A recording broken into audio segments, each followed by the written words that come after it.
দেখতেই পাচ্ছ বন্ধুরা, আজকে ছেলে মেয়েদেরকে একটু চড়ুই ভাতি করে দেবো, তার জন্য আয়োজন করে নিয়েছি।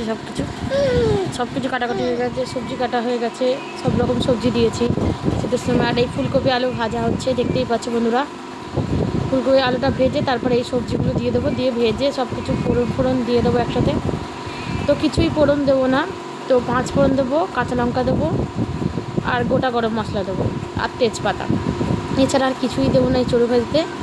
টমেটোটা পড়ে গেছিলো, তাই টমেটোটা তুলে নিলাম, ভেজে নিয়ে তারপর যখন ভালো বসবে তার মধ্যে নুন লঙ্কা একটু হলুদ দিয়ে দেবো, ব্যাস, আর কিছু না বন্ধুরা।